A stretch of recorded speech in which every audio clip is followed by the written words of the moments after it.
Yeah, we're in a desperate situation because of the price volatility in the market. What's happened is farmers were paid on average this time last year around about 32 pence a litre. That price has dropped to an average of around about 24, 25 pence. But in fact, there are farmers being paid a lot less than that, and the price range now varies from as low as less than 20 pence per litre to as high as 32, 33 pence.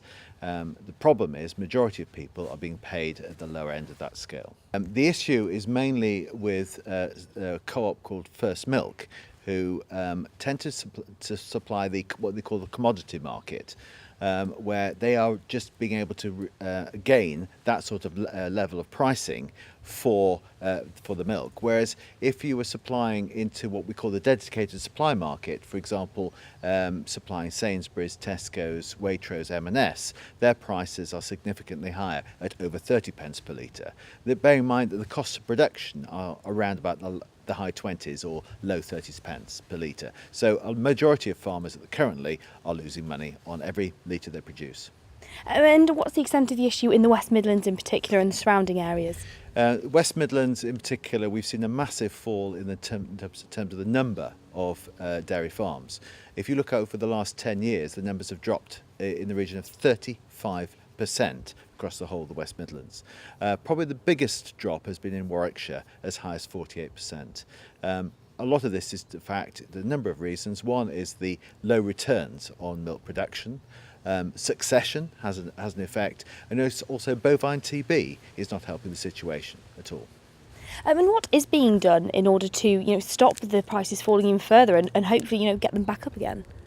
Well, we as RABDF, we are a representative body for the dairy farmers in the UK, and we are lobbying through the All-Party Parliamentary Group on Dairy Farmers to do a number of things. One thing we're trying to ask the government to do is to introduce intervention pricing through the EU to put a bottom in the volatility in terms of milk pricing. That's the first thing. We're also trying to open up markets for British exports so that we can increase sales of production. But we're against a market where we're 2% up on average on the previous period last year. So that is presenting a problem for us in that we've got too much milk being produced and not enough demand for it.